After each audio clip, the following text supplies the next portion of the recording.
Assalamualaikum student. Today I am going to tell you about the classification of organic compounds. यानी organic compounds को further हमने किस किस class में distribute किया है। तो सबसे पहले तो ऑर्गेनिक कंपाउंड जो है उसकी ओल्ड डेफिनेशन क्या थी, उसकी न्यू डेफिनेशन क्या है। According to the new definition organic compounds are basically the hydrocarbons and their derivatives, यानी कि ऐसे कंपाउंड जिसमें कार्बन एंड हाइड्रोजन जो है उसका जो है बेसिक स्ट्रक्चर बना हुआ होता है। ठीक है, एसेंशियल कंपोनेंट आप कह लो कि कार्बन है लेकिन कोवलेंटली बॉन्डेड होता है। ठीक है, और उसके डेरिवेटिव्स यानी उसमें कोई मॉडिफिकेशन भी आ सकती है, कोई हेटेरो एटम भी फर्दर आ सकता है। तो ये सब हाइड्रोकार्बन्स ऑर्गेनिक कंपाउंड कहलाएंगे।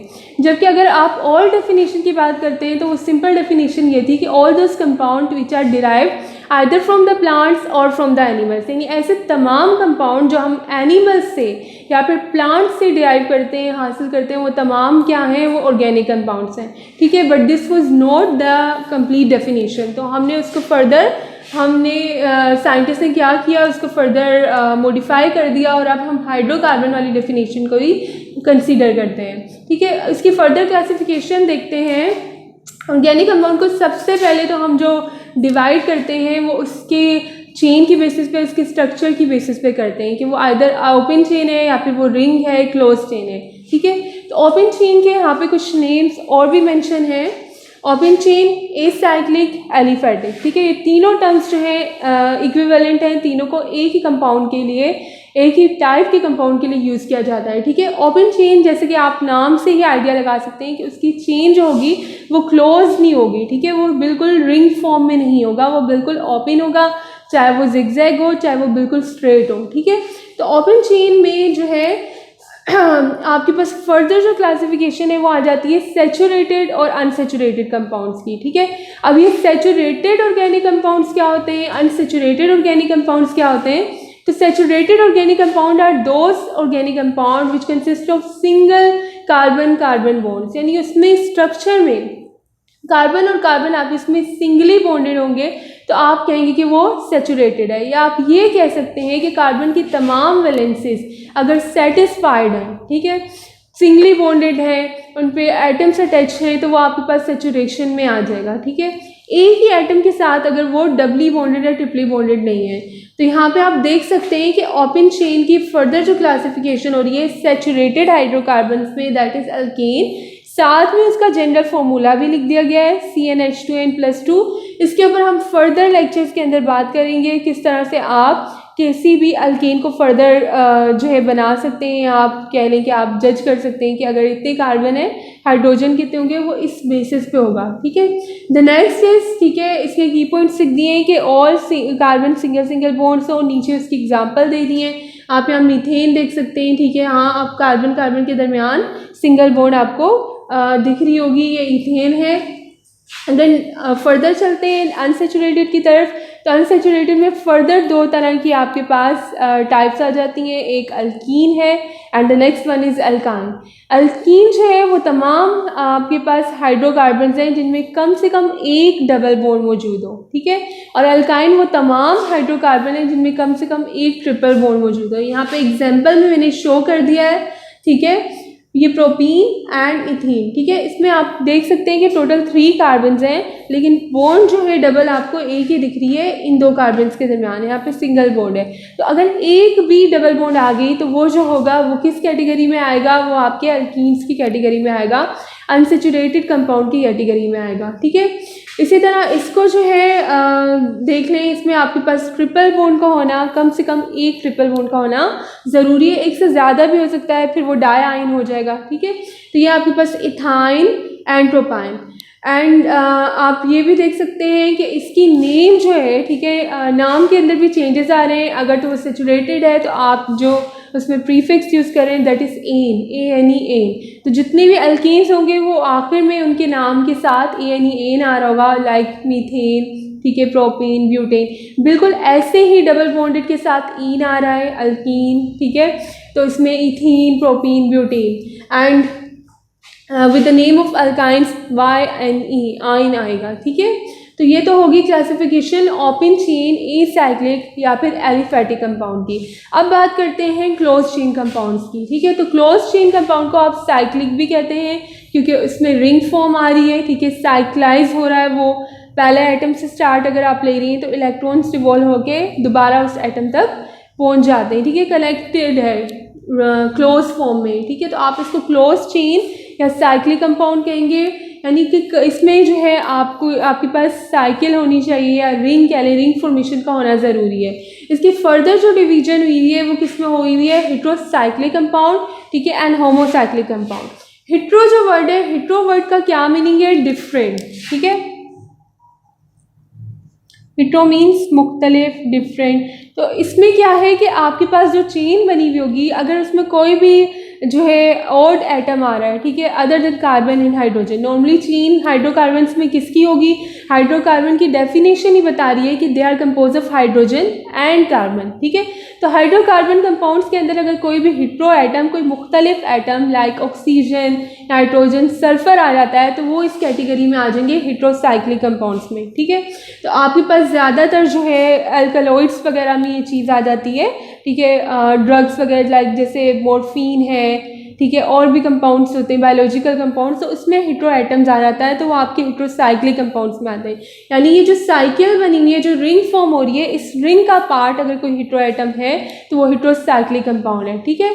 अगर यहाँ पे मैं एक कंपाउंड शो कर रही हूँ, ठीक है, ये मैंने रिंग बना दी, ठीक है, और मैंने इस रिंग के बाहर अटैच कर दिया एक हेट्रो एटम ऑक्सीजन, ठीक है। तो this will not be classified as heterocyclic compound, यह हेट्रोसाइक्लिक कंपाउंड नहीं होगा क्योंकि इस रिंग के अंदर कोई हेट्रो एटम मौजूद नहीं है, ठीक है, इस साइकिल के अंदर कोई हेट्रो एटम मौजूद नहीं है, ये इसके बाहर है, ठीक है।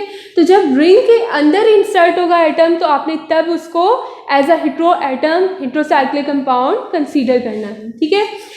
आपके पास ये जो एग्जांपल दी हुई है ये यहाँ पे ऑक्सीरेन की है एंड पायरिडीन की है, ठीक है। पायरिडीन जो है ये एज अ एरोमेटिक कंपाउंड जो है करता है, बिहेव करता है, ठीक है। ऑक्सीरेन आपके पास एरोमेटिक नहीं हो सकता क्योंकि एरोमेटिसिटी के जो है कुछ की पॉइंट्स होते हैं, आपके लिए कुछ फैक्टर्स होते हैं जिसके बाद एरोमेटिसिटी स्टार्ट होती है जो यहाँ पे पॉसिबल नहीं है, ठीक है। This is a vast topic, तो हम उसकी तरफ डाइवर्ट नहीं होंगे, हम अपने टॉपिक पे ही रहेंगे। तो फर्दर चलते हैं, हेट्रोसाइक्लिक के बाद होमोसाइक्लिक कंपाउंड। होमो वर्ड्स का मतलब क्या है, होमो का मतलब है सेम, तो ऑब्वियसली इसका ऑपोजिट होगा, यानी कि चेन के अंदर कोई भी हेट्रो एटम अगर नहीं मौजूद तो वो आपके पास होमोसाइक्लिक कंपाउंड है, ठीक है। जैसे कि यहाँ मेंशन है कि ring consist of carbon and hydrogen only, ठीक है, कोई हेट्रो एटम यहाँ पे नहीं है। रिंग के अंदर आप देख सकते हैं सिर्फ कार्बन कार्बन कार्बन से कनेक्टेड है, यहाँ पे भी और यहाँ पे भी रिंग के बाहर हेट्रो एटम है, ठीक है, रिंग में नहीं है। तो ये जो है कैसे क्लासिफाइड होंगे, under the heading of homocyclic या कार्बोसाइक्लिक कंपाउंड। अब कार्बोसाइक्लिक भी इसको इसलिए कह रहे हैं क्योंकि साइकिल जो है बेसिकली वो कार्बन्स की बनी हुई है, carbon atom is connected to other carbon and another carbon, तो इस तरह से जो है आपकी ये रिंग बनी हुई है जिसको आप इस तरह से शो करते हैं, ठीक है। या अगर मैंने ये जो शो किया हुआ जो आपको ट्राइंगल दिख रहा है तो carbon is connected to this and this, ठीक है। तो बाकी की जो वैलेंसीज होंगी वो आप हाइड्रोजन से उसको सेटिस्फाई कर लेंगे, ठीक है, क्योंकि कार्बन जो है वो 4 वैलेंसीज बनाता है, ठीक है।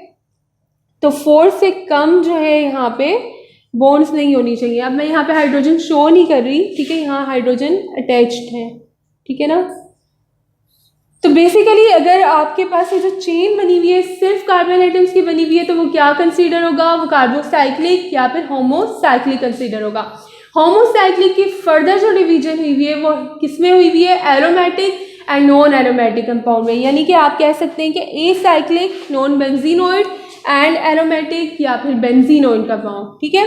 अब एलिसाइक्लिक क्या है, एलिसाइक्लिक आपके पास वो होमोसाइक्लिक कंपाउंड है जिनके अंदर आपको डबल बॉन्ड नहीं दिखेगा, यानी एरोमेटिसिटी नहीं दिखेगी। याद रखिएगा कि एरोमेटिसिटी हमेशा वहाँ पे स्टार्ट होती है जहाँ पे डीलोकलाइजेशन हो, alternate single and double bond का मौजूदगी, उनकी प्रेजेंस जो है लाजमी हो, ठीक है। जैसे कि आप यहाँ देख सकते हैं कि यहाँ पे तमाम सिंगल बॉन्ड्स हैं, तो this compound will not B aromatic, ठीक है। अनलेस एंड अनटिल हम यहाँ पे डीलोकलाइजेशन शो नहीं करते या alternate single and double bond show नहीं करते।